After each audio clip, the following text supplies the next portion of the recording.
Ok, pessoal, caso corriqueiro do dia a dia, paciente de 42 anos submetido à cirurgia bariátrica há 2 dias, PO2 então, de gastroplastia. Né? A gente vê aqui nos campos abdominais, realmente um dreno tubular no abdômen superior ali, próximo à linha de anastomose, tá? Gástrica, uma acentuada esteatose hepática e o paciente desenvolveu quadro respiratório agudo, quadro de insuficiência respiratória, dispneia, assim estava descrito no pedido médico. E aí eles solicitaram essa tomografia de tórax para a gente avaliar se tinha alguma alteração. Tá? No paciente pós-cirúrgico, sempre importante lembrar de alguns diagnósticos diferenciais, tá? Dependendo principalmente até do tempo de pós-operatório. Né? Lembrar que um dos primeiros achados que a gente vai ter no pós-cirúrgico é a atelectasia, e que é justamente o principal achado desse exame. Né? A gente tem várias estrias fibroatelectásicas aqui nos lóbulos inferiores pulmonares, principalmente, né? Nos campos posteriores basais aqui. Né?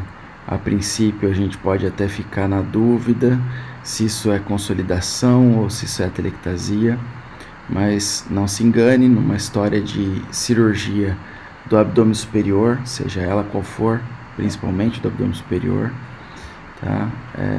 A atelectasia é sempre o principal diagnóstico diferencial nos primeiros dias, e aí pode inclusive estar associada à febre, tá? No pós-operatório.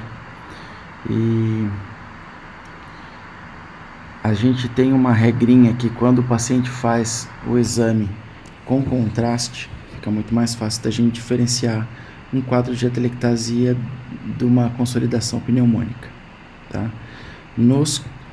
Mas isso é restrito aos casos que foram feitos com contraste, tá? Nem sempre existe indicação para isso, e como nesse caso, por exemplo, o paciente não devia ter suspeita para tromboembolismo pulmonar, embora também fosse uma boa possibilidade diagnóstica num quadro de pós-cirúrgico, talvez não no TEP, aliás, no pós-operatório recente assim, né?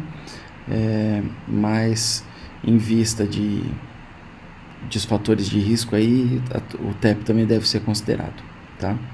De qualquer forma, esse paciente aqui não tinha sinal nenhum de hipertensão arterial pulmonar, né? O tronco da artéria pulmonar tem calibre normal, olha, até baixo, 22 milímetros, normal até 27, alguns consideram até 29, alguns até 30, tá?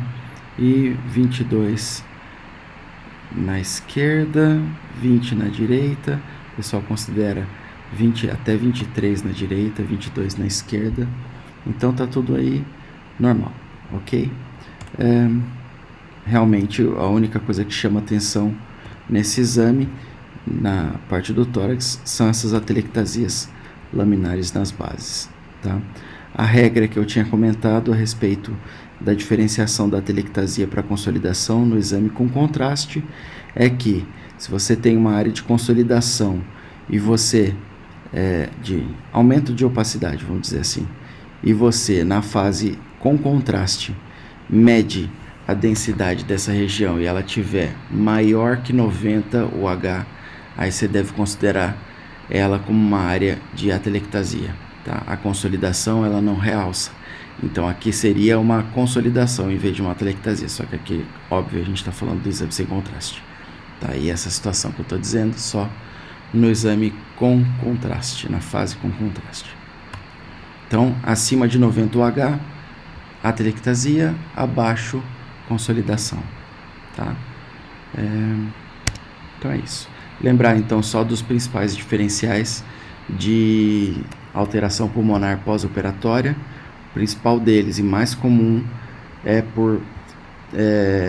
principalmente gerado por drive ventilatório ruim, ocasionado por dor abdominal, né? Dor à movimentação abdominal, então há limitação da expansão e contração diafragmática, e aí o paciente desenvolve a atelectasia. Nesse caso, o tratamento é fisioterapia respiratória basicamente, inalação e tal, mas isso aí já é conduta do médico assistente, do cirurgião, tá?